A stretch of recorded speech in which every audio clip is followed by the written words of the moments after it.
Hello everyone, Todd Shelnut here with CFI Pro Courses, and today we're going to be talking about what can you do with your commercial pilot certificate. Let's take a look. Okay folks, one of the things that I like to ask when I used to do commercial check rides is I would ask the commercial pilot, soon to be commercial pilot, hey, can you go get a bunch of business cards and have your credentials on it? Or maybe even some postcards for that matter, and go get them printed out. You're going to get a nice postcard made with your picture on it, and on the back of it, it says, Todd Shelnut, commercial pilot, will fly your airplane anywhere, anytime. You just call me. I provide pilot services. Here's all my credentials and your phone number and your email. And then can you go around and put that on everybody's windshield of their car? You know, you put it on their windshield wiper or something. Can you do that? Can you do that as a commercially rated pilot, a newly vinted commercially rated pilot? And the common answer that I'll get is no. And then, of course, I'll say why. And they say, well, because that's holding out, and then starts the conversation, which usually ends up where the person really doesn't know what they can and cannot do as a commercial pilot. Let's take a look right here at 133. Our conversation is going to start right here. And then I'm going to go on down the line. You can see the tabs at the top here that I'm going to go over. I'll leave them up so you can kind of see it. But the first one is our commercial pilot privileges and limitations. And of course, it says here that our privileges is a person who holds that certificate that you can carry persons or property for compensation or hire, provided that the person is qualified in accordance with this part. And of course, this part is part 61 with the applicable parts of this chapter. So what chapter is it? And then that applies to the operation and for compensation or hire, provided the person is qualified in accordance with this part and with the applicable parts of this chapter. So first off is, what is the chapter? All right, let's look up here at the top. We're dealing with subpart F, and in subpart F is going to be these 61.1. But what exactly subpart F is your commercial pilot subpart. I'm going to scroll up here. You can see where the commercial pilot, that's 129. Let's keep scrolling. So there we go. There's subpart F. So we've got to go back to something that says chapter. So let's do that. There's part 61. Part 61 is part of subchapter D, and part of subchapter D is part of chapter 1. And if we go back to chapter 1 and we look, there is a lot of stuff. So look what everything is in chapter 1 here. This is every bit of the stuff that's in chapter 1. You have to make sure that you comply with every bit of this. So you're required to know every bit of that, right? Well, not really. We're going to make it easier for you.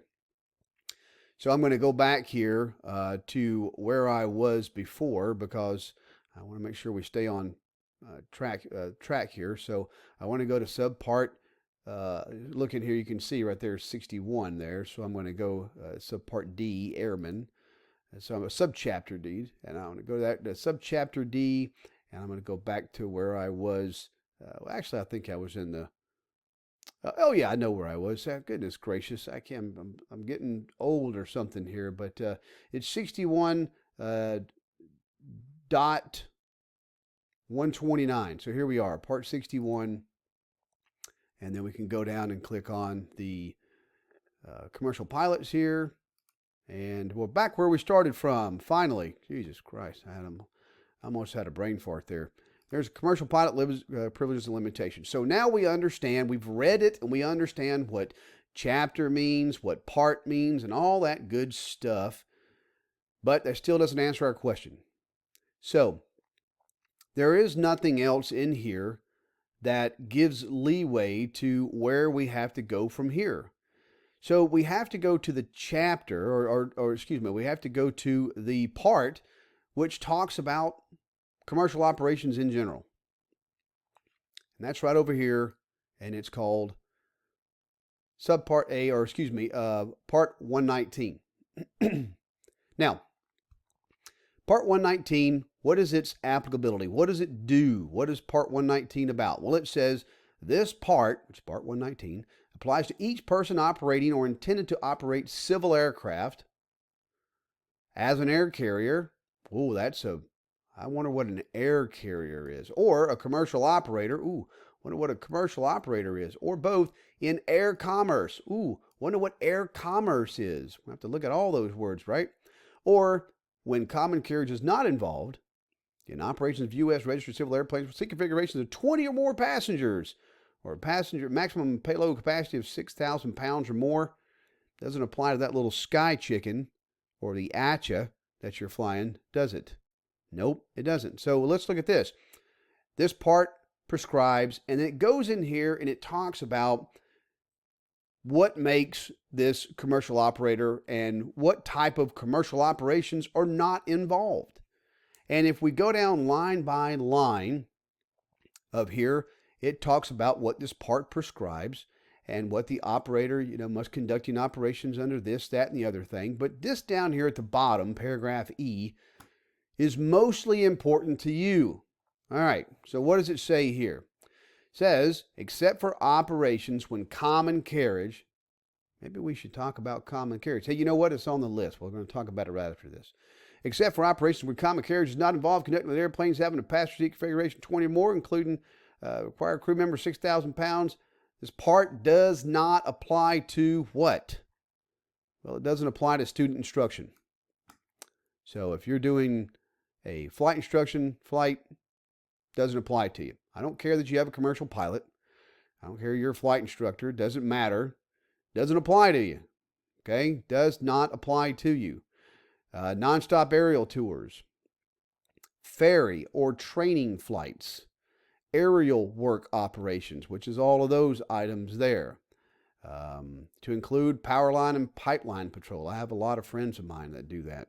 Sightseeing flights conducted, hot air balloons, nonstop flights for the airport carrying persons or objects for the purpose of conducting intentional parachute operations, helicopter flights, all that good stuff. So this is all the operations that require that are not considered, that don't fall under 119. And if it doesn't fall under 119, then it's not 135 and it's not 121 either, because those operators have to follow all the rules in Part 119 in order to get certified as such. All right, so in regards to what we're talking about so far, we've simply talked about what you can do as a commercial pilot, your privileges and limitations. We know what we think we can do. And then we actually see here that under this part right here, that this part E, that says that we don't do these things. But here's one thing that it doesn't talk about. It doesn't talk about me flying an airplane for someone else because they hired me to be a pilot. They hired me to be a pilot. So first off, when the regs don't say something, it's implied that it doesn't apply. When you do a flight for a person and you're flying their aircraft, you don't own the aircraft, and you're providing just one part of the equation, which is just the piloting, you're not a commercial operator. And commercial operator is a proper noun. It is an actual thing. You're not a commercial operator. Commercial operator must fall under the rules of 119 and probably has a 135. If they're 121, they're an air carrier. So it's very important to know this terminology and understand what you can and cannot do. But can you hold out as a CFI? You daggum right you can. And if you don't hold out, you're doing yourself a gigantic injustice with monetary support to pay back all that flight time that you bought to be a flight instructor or a commercial pilot in the first place. So if you're not holding out your services right now as a commercial pilot that can go fly someone else's plane, you're doing yourself an injustice. If you're not holding your services out as a flight instructor, you're doing yourself an injustice. Nobody says you can't hold out. What you can't do is provide both sides of the equation. What do I mean by that? You cannot provide the pilot and the plane. If you provide the pilot and the plane, well, now you're talking about being a commercial operator, and you can't hold out for that. Holding out can be done in many different ways. Holding out the plane and the pilot is totally different.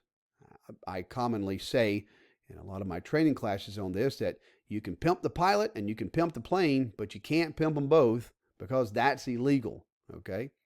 Even certain instances in which you may actually not participate in it, but if you make a gesture that you will, can be illegal in the FAA's eyes because that shows intent. So if you get caught saying that you'll take somebody someplace and you'll just charge them this amount of money and you got a little small airplane that you're going to do this in, well, you're teetering around getting an LOI, letter of investigation, from your local FSDO, and they're probably going to look in to see why you're doing that. So now that we've seen part 61.133, and now we've seen what part 119 means and what a commercial operator, let's just review some definitions and close the gap on this. So first one is an air carrier. An air carrier is probably what 99% of the people on here are actually trying to get to one day. They're all trying to get to the airlines. Well, an air carrier is a person who undertakes directly by lease or other agreement to engage in air transportation. Good gracious, there's another word. What does that mean? Air transportation. By the way, if we get into this little word here, this lease, well, that cracks open a whole nother avenue of things we can talk about. Dry leases, wet leases. Goodness gracious, there's so many things you have to be worried about, but we're not here to talk about that. We're just talking about what you can do with your commercial pilot certificate. And then you have this other word we want to talk about, and that's air commerce. Now, air commerce means interstate, overseas, or foreign air commerce with the transportation by mail, or, which is like you could draw a line right there, so this is one thing, or the transportation of mail by aircraft or any operation of navigation of aircraft within the limits of any federal airway, or any operation of navigation of aircraft which directly affects or which may endanger safety or interstate officers. So you're not doing that as a commercial pilot. You're not taking part or engaging in air commerce, okay? What about air transportation? We'll get that here in just a second. Let's look on here and look at that air transportation. Interstate, overseas, or foreign air transportation, or the transportation of mail by aircraft. Again, that's two separate things.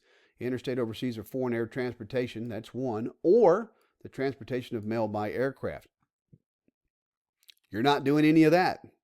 That doesn't apply to you as well. Let's look at some more words here that we have. Commercial operator means a person who, for compensation or hire, engages in the carriage of aircraft and air commerce of persons of property other than the air carrier foreign that particular part. When it is doubtful that an operation is for compensation or hire, the test applied is whether the carriage of air is merely incidental to the person's other business or in itself it's a major enterprise for profit. If you are going someplace and if your passengers are not going to the same place that you're going to for the same reason, that is teetering around commercial operation, especially if you're getting paid. And let me make sure we understand that compensation is not just money. The FAA looks at compensation as basically anything that you had that you didn't have before. It could be money, it could be flight time, it could be a lot of different type of things. But compensation is when you are making out and you are getting something that you didn't have before, or you're bettering yourself. Even if it's something that you don't think that you would look at. I own a chocolate company, you own a peanut butter company. Together we make Reese's peanut butter cups or whatever, okay? But bottom line is we do business together. And I say, hey, could you take one of my buddies over here? I'll buy a little bit more product from you next month or something like that. That's compensation. That's a little bit far-fetched example there, but I'm just telling you, compensation could be anything and could even be flight time. And a lot of times it is. The FAA will say that if you're building flight time and you're You're doing this flight for free, that building that flight time is actually compensation. Now, where can we go to kind of put the lid on this? The FAA has been dealing with this for years. It's just nothing new that the FAA is dealing with. And they have this nice little advisory circular here. It is quite out. It is quite dated, as the last time it was updated was in 1986 in April. And what it talks about here is some more definitions that we have. Private carriage versus common carriage. Okay, now a lot of times what you'll find out when the FAA defines these words is they'll say that these are common law terms and that everyone should know it because they're common law terms. And they actually say that private carriage and common carriage is common law terms. And it actually says it right down here in this paragraph, that this background here, it says that they're common law terms. And it actually goes all the way back to the Federal Aviation Act of 1958 is where they actually define this. So this has been around for a while. It's not a new thing. However, there are people that are commonly confused over what they can and cannot do as a commercial pilot, and hopefully we've covered that so far. So in this advisory circular, this is going to be your official go-to point with defining these words that the FAA doesn't define anywhere else. They don't define them anywhere else. Why? Because they say they're common law terms and they shouldn't have to define them anywhere else. All right, so common law terms. So it says here that a carrier becomes a common carrier when it holds itself out. And again, we're talking about a carrier. And a carrier is usually a person who holds a certificate.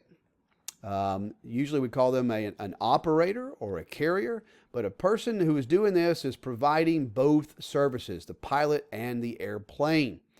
If you're not, then you're not considered a carrier if you're not doing those particular things. You have to be doing both, the plane and the pilot. And so, because you're not a common carrier, or even a private carrier for that matter, because you're not a carrier in general, you're just a pilot, then none of these four things down here apply to you. Why? Because you're not a carrier and you're not a commercial operator, and unless you're doing both the plane and the pilot, it doesn't matter.